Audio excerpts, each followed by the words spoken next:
Everybody's Not mine. I didn't live here. Not mine. I don't know if that makes me old or. Makes you really old. We'll run with y'all. I had the pleasure. Old enough to know better, but I had the pleasure of teaching Tracey in middle school. Oh no, she did. Oh, she.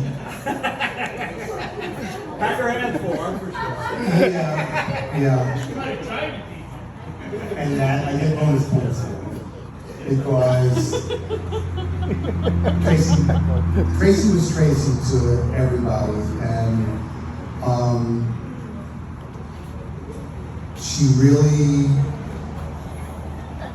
was very unique in a lot of ways as a student, as a human being.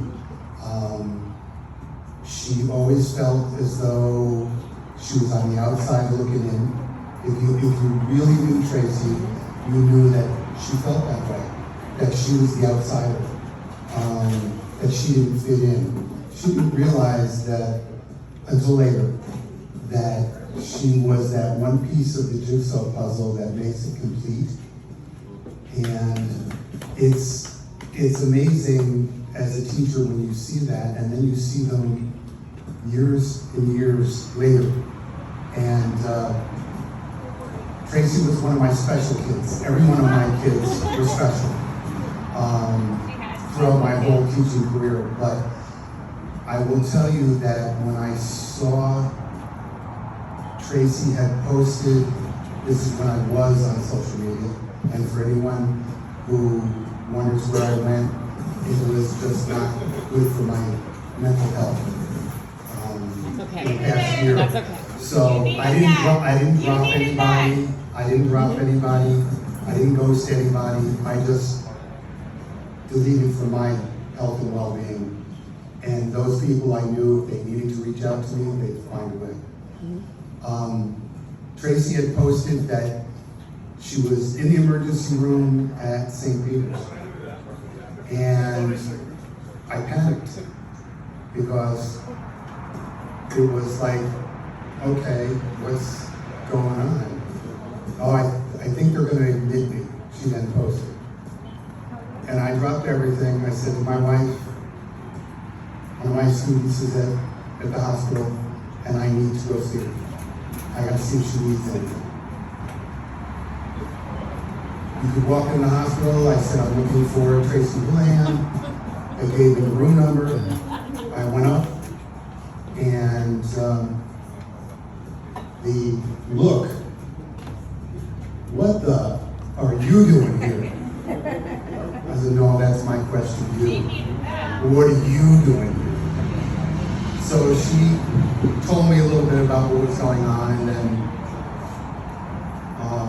for those that don't know, I'm a cancer survivor for 20 years.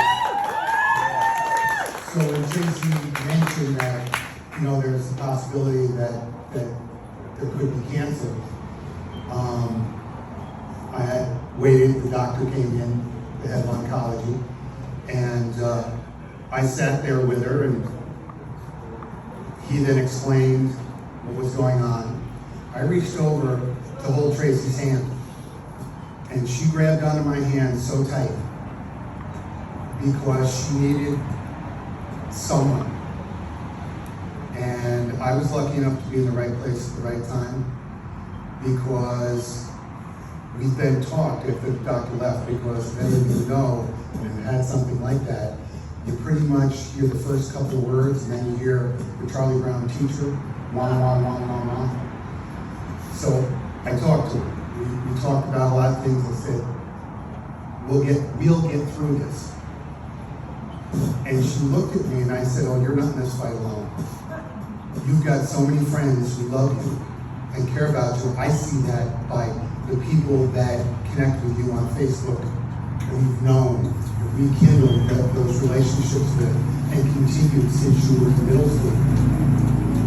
I said, so we'll do this. I didn't miss a single chemo treatment. Some of you may have seen some of the pictures I shared of the princess when she was at her absolute quietest. When she was asleep during chemo sessions, and they were all day. She had the luxury of having some friends drop by. Dylan was right there. Dylan, you are a rock for her. You know, those days in chemo, we made everybody laugh in the chemo suite. You never amazed at how much fun we were having. Because it's everybody expects, as Tracey said, I don't want you feeling sorry for me. I'm gonna beat this. And I know what my body is telling me. But I also gave her some sage advice. Trace, listen to your body. You are one stubborn woman. And I don't know how Chris could deal with it. You were, holy smokes. But remember, I'm still your middle school teacher, and you can't give me the same. She looked at me and she says, Fielman, you're full of shit. That's true, it is. And I loved her and respected her for it. I was there when Tracey took her last breath. And I will tell you what I said to her. Sally and Chris were there. It was very emotional.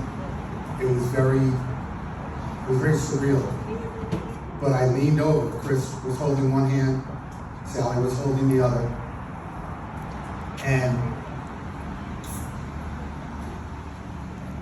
she looked at me. She looked at me, and I walked up to her. I leaned over, and I said, baby girl, you have fought the fight of a hero. It's time for you to be at peace. Go. Go now. Know that everyone loves you and will remember you. And she literally, at that moment, took a very deep breath. And I don't mean to do this to you guys to bring tears, but it was who she was. She needed to know that it was okay that she was leaving her friends and her family in good hands. Thank you. And you guys have each other. So I love you all, and in Tracey's memory, will live on forever. Forever. So thank you all.